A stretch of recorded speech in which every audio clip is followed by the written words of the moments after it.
y'all, it's Brother Trees and welcome back to my channel. I'm so excited to be here. So what I have for you guys today is my luxury wish list. Y'all, in my mind, I told myself that, like, it's the same. Like, why are you filming this video? Why do you even, like, want to film this? And I was like, wait a minute.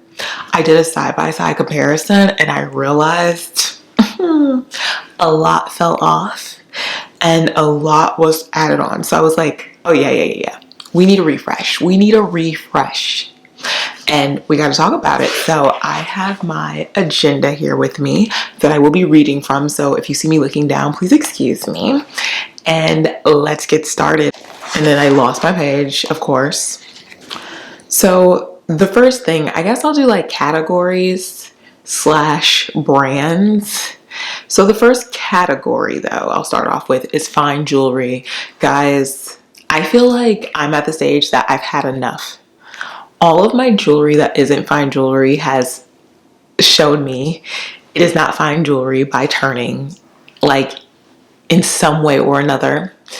Even if it's not extremely obvious in terms of the tarnish, I don't like it, and it really made me realize how much money I spent on jewelry throughout the years because I really love accessories. And yeah, I was like, I just want to get into fine jewelry. Like, that seems like the move for me. So this was on my list last year and continues to remain on my list, which is the Cartier Panthère watch. Guys, I went back and forth with a few watches. So first and foremost, Cartier has such an amazing collection of watches, and so do other brands, so let me be clear about that. But when I really started to do my research on that brand, there were so many others that stood out. Maybe the style didn't like withstand the test of time like the Panthère did, but they really make some gorgeous, beautiful watches. They really do. And so, but after long thought, if I wasn't gonna go like all out and all crazy, which I just want to get the basics together first, I'm like, the Cartier Panthère seems like a perfect everyday simple like watch that's very much more my style. The other one is the Bulgari Serpentine watch. I think that's super gorgeous. I would like it in a metal versus like the ceramic, but listen, I'm open-minded. That's just a fun watch. I think I want just the plain regular watch version though, but I like this, like, I kind of like the wrist part too though. So I'll keep you posted. You know me, like, I like to make these game time decisions and really switch it up later. So that will probably be the situation for me when it comes to that watch eventually. And both of these I would plan to get pre-loved. Like, I don't think there's any point and reason to get them from the store full price unless you want the in-store experience. Watches are not that deep for me where it's not that big of a deal. So that is just my POV on that. Okay, the next item is a tennis bracelet. I think that has continued to remain on the list. Of course, I would love a tennis necklace too, but I think a bracelet would be more my speed. But you know, the must-have for now, the must-have for now would be the tennis bracelet. The nice-to-have would be the necklace. And I also would like some gold diamond huggy earrings as well. I just love huggy earrings, and I realize those are something that it probably would be my first investment in terms of like fine jewelry, and that is exactly what I want. And I'm on the hunt for some. So if you guys know of any, please let me know. And yeah, and then I also want one fun piece. I cannot remember the brand, and I hate that I don't. I will pop up a picture, but I saw some really gorgeous fine jewelry that's still luxury, but not quite to the level of some of the brands that I just mentioned. So I think that is something that I would want to also add because I just love beautiful jewelry and I want it to be fun. And then of course, one like showpiece, I think just something that has a wow factor to it. You guys kind of know that I like that type of stuff. So yeah, I think that would be the things I want from a fine jewelry standpoint. Yeah, ready to wear was kind of like light this year. It's interesting because I said I wanted to get into it more, but still a little bit light on the ready to wear. Guys, I don't think I'll ever get over the Loewe puffer. Yes, the one that Tracy Ellis Ross was wearing, that one. I am open to colors, but honestly, y'all, that one is just, it's a look, it's a thing, it's a vibe, and I'm like, this needs to be a part of the collection. Okay, so definitely want one of those. And I also realized too that I would love a leather trench.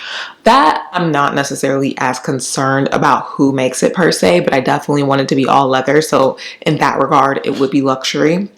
But yeah, I think a leather trench would be such a look. All right, so in terms of like leather goods, we'll start off with Hermes. I still want a mini Kelly. If I had to choose anything from Hermes, that is my number one choice. Y'all know I like little bags, and that is still on the top of my wish. The other ones that remain part of my list are a Birkin. I used to say I wanted a 25, and I still think that's a look, but I think a 30 seems more realistic. And just the fact that it's a tote bag, like if you're gonna get like a tote bag that you gotta carry by the handles, like I wanted to be able to actually fit my stuff in it. And those bags and stuff are a lot smaller in real life than they come across online. So I think a 30 would really be the perfect size, but I'm still open to a 25 or 30. And then in terms of a Kelly, that is what I would want in a 25. It's just such a structured bag. I feel like I would appreciate it the most in the smaller sizes, because otherwise when it starts to get too big, and I'm not speaking of 28 per se, but like when it really starts to get bigger, it gives briefcase vibes, and I want a handbag, not a briefcase. Even though a briefcase is a handbag in its own right, but still, I'm not looking for a briefcase at this time from that brand. So there's that. I think the last thing would be the Kelly cut clutch and the Kelly shoulder. These are very like longer term to me, because like, you know, at the end of the day, it's just different variations of the same handbag. So I think that could change if I'm going to be realistic. Like you could get one and be like, you know what, I have enough. But not never, but I don't really see that response to Hermes when people get it. So we'll see. I'll keep you posted, of course, on my response when I do get my handbags eventually from that brand.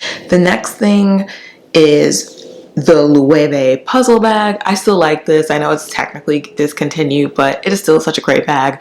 I saw someone carrying it on the street and she had the larger size. I'm like, this is so, oh, it's fire. Like I still love that bag.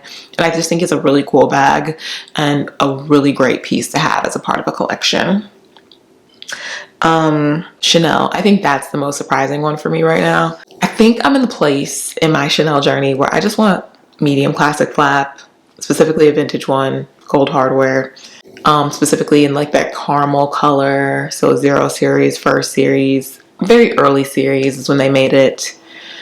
So that is what I like the most. But I have come to realize, man, those lambskin bags in certain colors are just so gorgeous. So my wild card one, if I were to get one, like after getting my classic one, would be like maybe a beautiful lilac, or just something a little unexpected, something not your average everyday, because I just really love the girlies who are not afraid of color with Chanel. Chanel's such a fun brand in nature, so it almost feels like not right to not get the fun things. Now we're getting down to Bottega, and my list for Bottega is quite big. I was like, what? You want more Bottega than Chanel?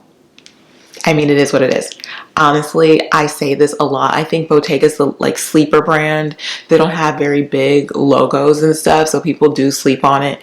And the resale value is a little bit, but the quality, it's the quality for me. It's the quality for me. So in terms of the Bottega, I've really been loving that Bottega hop bag in the larger size. It is just gorgeous. It is everything.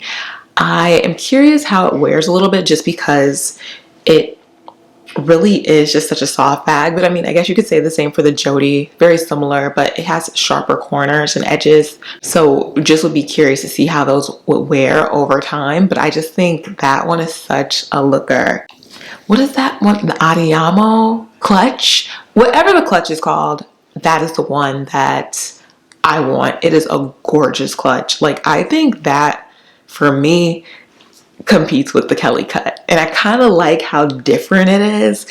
and just how gorgeous it is. So I would say that.